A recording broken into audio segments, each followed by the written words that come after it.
আমরা পর্যবেক্ষণ করছি, এখন পর্যন্ত তো বলা যাবে না। আমরা সবাইকে দায়িত্বশীল আচরণ করার জন্য অনুরোধ করছি। আমরা এখানে যত ছাত্র সংগঠন আছে, আমরা যারা প্রার্থীরা আছি এবং বিশ্ববিদ্যালয়ের প্রশাসন, নির্বাচন কমিশন, সবাইকে দায়িত্বশীল আচরণ করতে হবে।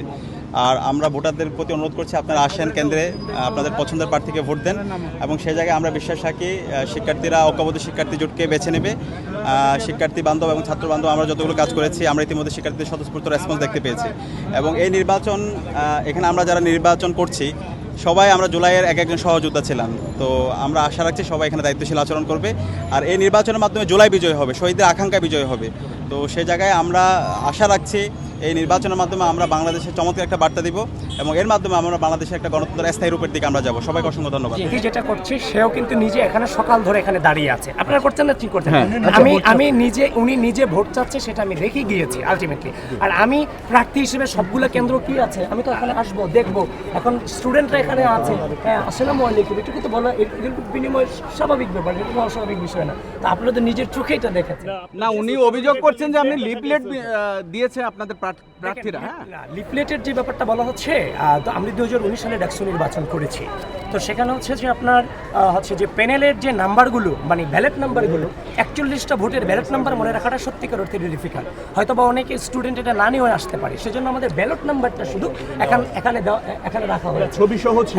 হ্যাঁ, ব্যালট নাম্বার এখানে ছিল। ব্যালট এখন ছবি সহ গতকালকে থেকে অনেকেই এটা, ম্যাক্সিমাম যত আমি প্যানেল দেখেছি অন্য সব প্যানেলই ছবি সহ এটা করেছে। আচ্ছা, আমি আরেকটা বিষয়, যে আমরা চিফ রিটার্নিং অফিসার এবং তাদের সাথে কথা বলেছি, সেখান থেকে কোনো বাধা আসেনি।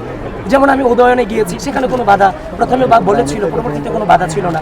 অন্যান্য জায়গাগুলো তো বাধা নেই। তো সুতরাং শুধুমাত্র ক্লেম করলেই আপনারা মোটিভেটেড হবেন না। আপনারা নিজেরা দেখেছেন এগুলো। যিনি আপনাকে অভিযোগ দিয়েছে তিনি সকাল থেকে সুফিয়া কামাল বলে নিজের প্রচারণা করছেন এখানে। তিনি শুধু অভিযোগ দেয়নি, এখানে কিন্তু প্রশাসনের পক্ষ থেকে মাইকিংও করা হচ্ছে 100 গজের মধ্যে কোনো 100 গজ চালাতে পারবে না। আমি আবারও বলছি যে প্রার্থী আপনাদের সাথে কথা বলেছে তিনিও যে অবস্থা, প্রশাসন অন্যান্য সকল প্রার্থীদেরকে তাহলে উচিত এখানে না আসতে দেওয়া। আমি ভিপি হিসেবে আমার সবগুলা কেন্দ্রে ভোট প্রপারলি চলছে কিনা সেটা দেখার দায়িত্ব আমার না। এবং কেন্দ্রগুলোতে তো আমার অ্যাক্সেস পাওয়ার কথা ছিল, তাই না? আপনারা তো গত নির্বাচন করেছেন, কেন্দ্রগুলিতে অ্যাক্সেস এখনও পর্যন্ত আমি আছে যে আপনার রোকেয়া হল টিএসসির যে কেন্দ্র, সেখানে আমি অ্যাক্সেস পাইনি।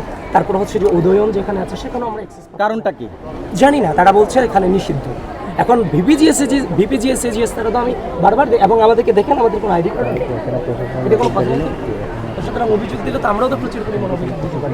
সুতরাং আমরা জাস্ট এখনো পর্যন্ত ভোটটাকে উদযাপন করতে চাচ্ছি, এই জন্য কোনো অভিযোগ থেকে দূরে থাকতে চাচ্ছি। আমরা চেষ্টা করতেছি প্রকাশ্যে কোনো অভিযোগ না করে এগুলো মিটিয়ে নেওয়া যায়।